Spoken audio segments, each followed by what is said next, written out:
en el Tribunal Russell y en mayo de 1968 se solidarizó con los estudiantes liderados por Daniel Cohn-Bendit y en 1972 presidió la asociación Choicer, encargada de defender la libre contracepción, y hasta sus últimos días fue una incansable luchadora por los derechos humanos. Sus abundantes títulos testimoniales y autobiográficos incluyen Memorias de una joven normal de 1958, La plenitud de la vida de 1960, La fuerza de las cosas de 1963, Una muerte muy dulce de 1964, La vejez 1968, Final de cuentas de 1972 y La ceremonia del adiós de 1981. Para conocer un poco más de su personalidad, les voy a leer un artículo que es escrito por Mari Carmen Sánchez Ambrís, ensayista y periodista cultural, que se publicó en Nexos el 14 de abril del 2016. Y ahí ella describe que en su testamento especificó su deseo de ser cremada y que en el dedo anular de la mano derecha le llevara puesto el anillo que le obsequió Nelson Algren, con quien vivió uno de los mejores momentos de su vida cuando estuvo en México. Y de él se refiere como mi marido mexicano. Ya les comenté cómo fue el viaje en México y que paseó por Uxmal, Chichén Itzá, Guatemala y ahí ella tuvo una visión diferente de lo que había sido, de lo que le contaban de México. Y la escritora francesa y es su esposo mexicano, Richard Wright,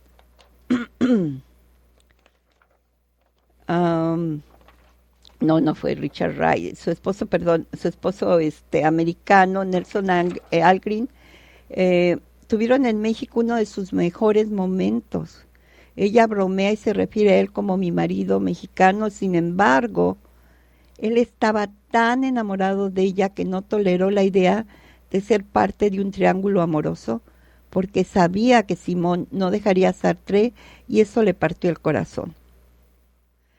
Y hablando del segundo sexo, el ensayo filosófico que escribe en 1949, allí defiende, puntualiza y enaltece los derechos de las mujeres.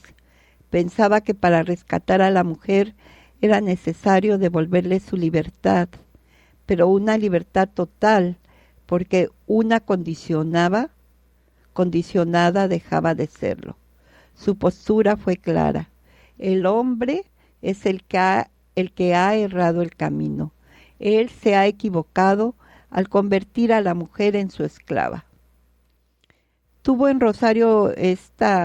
de Beauvoir tuvo en Rosario Castellanos a una atenta lectora y admiradora. Y no se nace en mujer, esa frase de Simone de Beauvoir llega a ser un toque de piedra en todas las teorías de género. En aquella visita a México, cuando ella viajó con su esposo mexicano, Rosario Castellanos no tuvo la oportunidad de conocer a Simón. No obstante, sí lo hizo en París, en la época en que Castellanos tenía una beca del Instituto de Cultura Hispánica de Madrid, y por esos años Castellanos y Dolores Castro eran becarias y decidieron viajar a París un fin de semana. Octavio Paz, que entonces era diplomático de la Embajada de México en París y que tenía amistad con no pocos escritores franceses, les presentó al matrimonio formado por Jean-Paul Sartre y Simone de Beauvoir. Este encuentro fue fundamental para Rosario Castellanos, quien el resto de su vida se dedicó a hacer eco de los postulados filosóficos vertidos en el segundo sexo. Simone de Beauvoir siempre fue un espíritu libre, inquieto, sin ataduras ni temores. ¿Acaso el único miedo que se le conoce es a la muerte? Como ella misma lo escribe en Una muerte muy dulce. Y él nos dice textualmente algo que a mí me llega muy fuerte, porque dice, no existe muerte natural. Nada de lo que sucede al hombre es natural, puesto que la sola presencia del hombre cuestiona al mundo. Todos los hombres son mortales, pero para todos los hombres, la muerte es un accidente.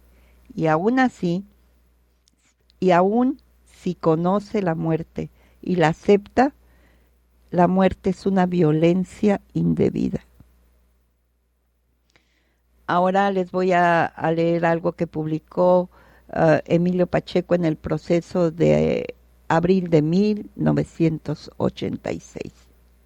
Y dice así: el lunes 14 de abril murió Simone de Beauvoir en el 6º aniversario fúnebre de Jean-Paul Sartre. Hace 37 años, con la publicación del Segundo Sexo, Simone de Beauvoir cumplió una de las tareas más revolucionarias de nuestro tiempo: descubrir a la mujer ante el hombre y sobre todo ante sí misma, darle la conciencia de que su permanente derrota no debía ser infinita. Para ello era indispensable que asumiese su destino femenino y su condición de individuo autónomo, que dejara de ser objeto en manos del hombre para convertirse en protagonista de la historia y de su propia vida y destruir la servidumbre. El segundo sexo no ha dejado de ser piedra de escándalo. Su autora sabía que es más cómodo sufrir la esclavitud ciega que liberarse. También los muertos están mejor adaptados a la tierra que los vivos, y ante el liberacionismo radical de los 70, en una época dirigida a los hombres para exhortarlos a destruir la eterna servidumbre, ella pudo afirmar, por encima de las diferencias naturales, su fraternidad con el otro sexo. Simone de Beauvoir decía en 1974 que su libro pudo ser útil a las militantes sin necesariamente ser un libro militante. Ella comentó que ahora entiendo por feminismo el luchar por las reivindicaciones propiamente femeninos al lado de la lucha de clases, y me declaro feminista. Sé que aún no hemos ganado la partida. Y nadie negará nunca su fértil osadía, su fundación de una corriente de pensamiento decisiva para este siglo y el otro.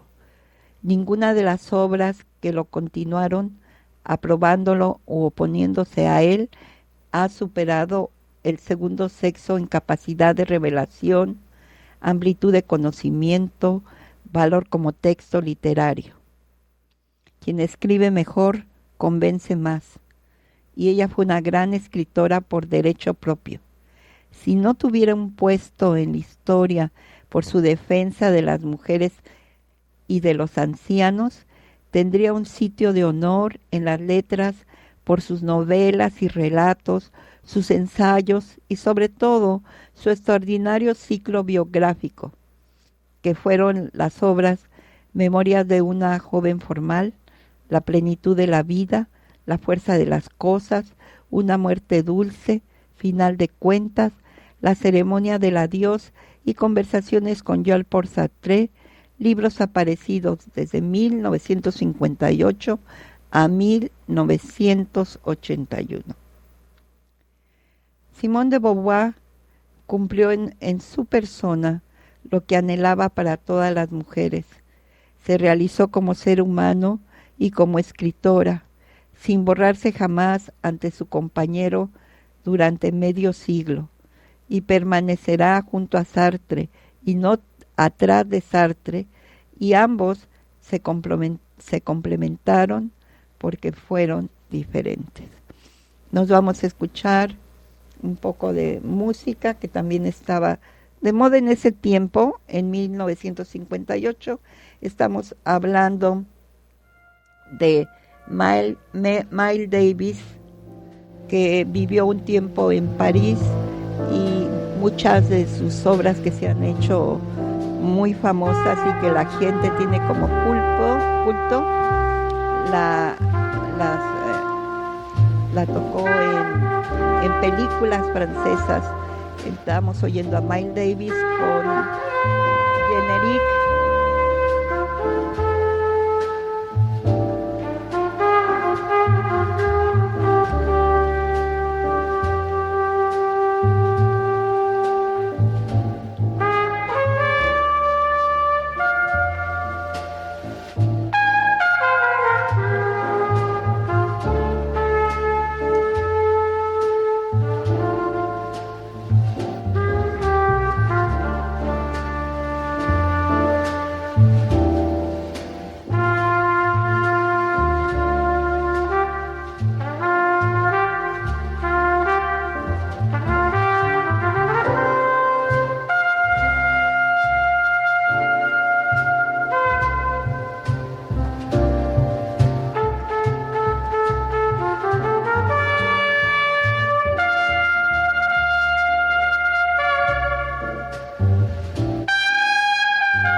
Estamos aquí de vuelta con... Se paró la música cuando estaba yo ya volando en la luna, pero estábamos escuchando a Miles Davis con Generique, no sé cómo se pronuncia en francés, de 1958. Y también, fíjense, hay que mirar el contexto en el que nació Simone de Beauvoir. Estamos diciendo que en 1908 ella nace en el París de la Bella Época y su familia, aunque no tenía dinero, tenía clase y cultura. Su padre era escéptico, individualista y un gran lector, pero decía que la mujer es lo que el marido hace de ella. A veces nosotros actuamos por contraposición a las indicaciones de nuestros padres y en sí el papá de Simone de Beauvoir era un hombre de su época, así eran los hombres con respecto de las mujeres. Lamentaba, el papá de Simone, lamentaba la inteligencia y la determinación de su hija, que de haber tenido un niño, no hubiera sido en este niño ningún problema, pero en una mujer él lo consideraba un peligro. La madre, en cambio, era católica y tradicionalista, y para ajustar el desequilibrio, Simone se acostumbró a la reflexión y se inclinó hacia la esfera intelectual. Bajo la buena educación recibida en